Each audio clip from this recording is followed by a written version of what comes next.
The hypotenuse of a right angle triangle is 20 metres if the difference between the length of the other sides be 4 metres find the other sides. Basically हमारे पास यहाँ पर एक right angle triangle दे रखा है और कहा गया है कि हमारे पास ये जो हाइपोटेन्यूज है वो कितना दे रखा है 20 मीटर्स। अब बाकी की दोनों साइड्स के बारे में मेंशन नहीं कर रखा है, तो हम एक काम करते हैं, लेट द साइड्स भी, अगर हमारे पास हाइट है तो उसको हम x मान लेते हैं और बेस है हमारे पास उसको हम y मान लेते हैं। इतना क्लियर है। अब उसने कहा है कि इन दोनों के बीच का जो डिफरेंस है वो कितना दे रखा है, डिफरेंस हमारे पास दे रखा है, कितना दिया गया था इसमें, the hypotenuse of the triangle the other sides is 4 metres. तो इन दोनों के बीच का डिफरेंस कितना है 4 मीटर्स। अब मान लेते हैं कि बेस लार्जर है एज कम्पेयर टू हाइट, ये सपोज कर लेते हैं, तो ये कितना आ जाएगा y माइनस एक्स। अब कोई क्या करेगा कि यहाँ पर x को लार्जर ले लेगा y से, तो उसके हिसाब से उसका आंसर आएगा। तो हमने क्या करा है, बेस को लार्जर ले लिया है, ठीक है। अब यहाँ से कितना आ गया 4 आ गया।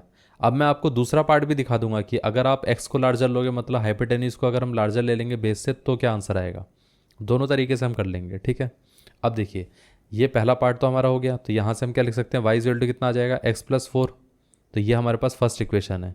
और दूसरी इक्वेशन क्या रहेगी, base square plus base square plus height का स्क्वायर इज इक्वल टू कितना रहता है, हाइपोटेन्यूज का स्क्वायर। अब यहाँ पर इसको हाइट की जगह परपेंडिकुलर बोल देते हैं, अदरवाइज कन्फ्यूजन क्रिएट हो जाएगा। तो यहाँ पर ये कितना आ जाएगा, परपेंडिकुलर का स्क्वायर। तो परपेंडिकुलर कितना है, वो आ गया एक्स स्क्वायर, और ये कितना आ जाएगा Y square is equal to कितना आ गया, हाइट कितनी थी, हाइपोटेन्यूज कितना था 20, तो 20 का स्क्वायर हो जाएगा।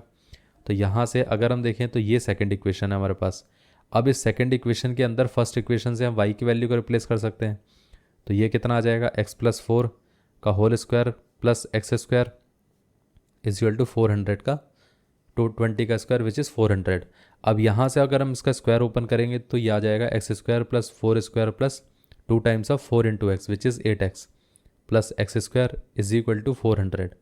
यहाँ से ये कितना आएगा 2x square plus 8x plus 16 is equal to 400।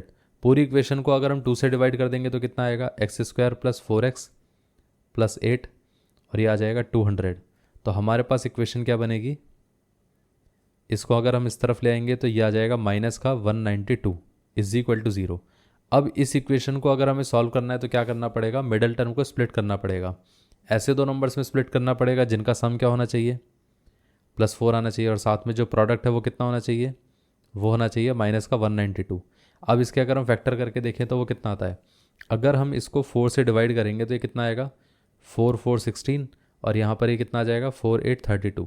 इसको फर्दर अगर हम क्या कर सकते हैं कि यहाँ पर फैक्टराइज कर सकते हैं, तो ये आ जाएगा 4 इंटू, इसको ही फैक्टराइज करेंगे तो 4 इंटू कितना आ जाएगा 12।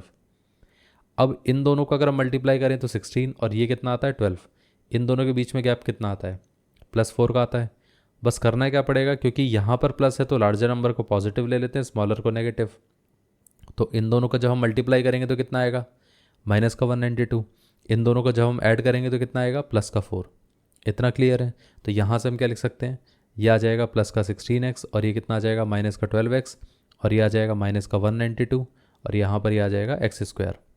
अब देखिए यहाँ से अगर हम देखें तो x कॉमन लिया जा सकता है, तो ये आ जाएगा x प्लस 16। इधर से हम क्या कर सकते हैं, माइनस का 12 कॉमन ले सकते हैं, तो यहाँ से आ जाएगा x plus 16 is equal to 0।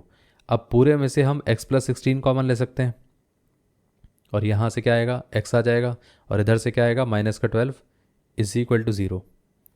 अगर हम इस वाले पार्ट को इक्वेट करें 0 के साथ तो x की वैल्यू कितनी आती है, माइनस का 16। अगर हम इस पार्ट को 0 के साथ इक्वेट करेंगे तो x की वैल्यू कितनी आती है, प्लस का 12। ये पार्ट क्लियर है। अब हमारे पास साइड नेगेटिव तो हो नहीं सकती है, तो मतलब x की वैल्यू नेगेटिव तो पॉसिबल है नहीं, तो x कितना आएगा 12 आएगा। अगर x हमारे पास 12 आता है तो y कितना रहेगा। अब देखिए हमने क्या लिखा था, y is equal to x plus 4, तो यहाँ पर y कितना आ जाएगा, x plus 4 which is 12 plus 4 which is 16 metre.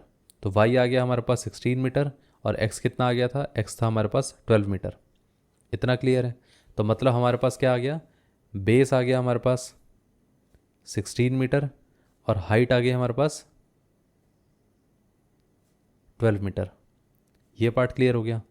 अब मैंने आपको बताया था कि अगर हम यहाँ पर हाइट को ज़्यादा ले लेंगे, मतलब जो हमारे पास ये परपेंडिकुलर वाला जो पोर्शन है, परपेंडिकुलर को अगर हम ज़्यादा ले लेते, पहले हमने क्या करा था, बेस को ज़्यादा लिया था, अगर हम परपेंडिकुलर को ज़्यादा लेंगे तो क्या होगा, तो यहाँ पर x minus Y equal to 4 आ जाएगा।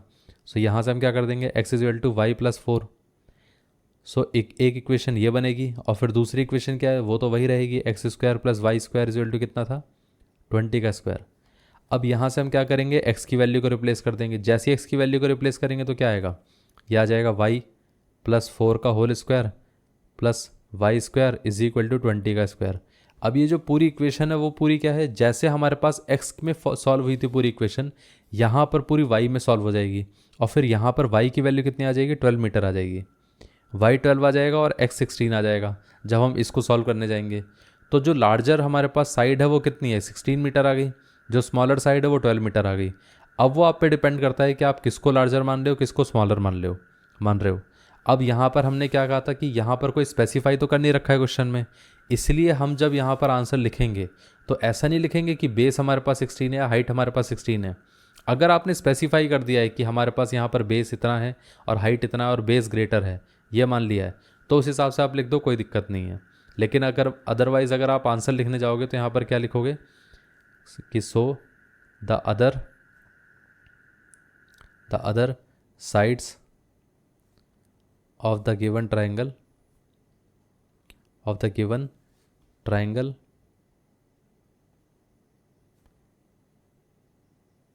are 12 metre and 16 metre, that's it. इसमें बेस क्या है, हाइट क्या है, स्पेसिफाई करने की ज़रूरत ही नहीं है क्योंकि इसमें कुछ मेंशन किया ही नहीं गया है। तो बस वो अदर साइड्स पूछ रहा है, दूसरी बाकी की साइड्स कितनी रहेंगी बस वो हमें बताना है, तो हमने बता दिया यहाँ पर। ये पार्ट क्लियर हो गया। इस तरीके से इसका आंसर आएगा।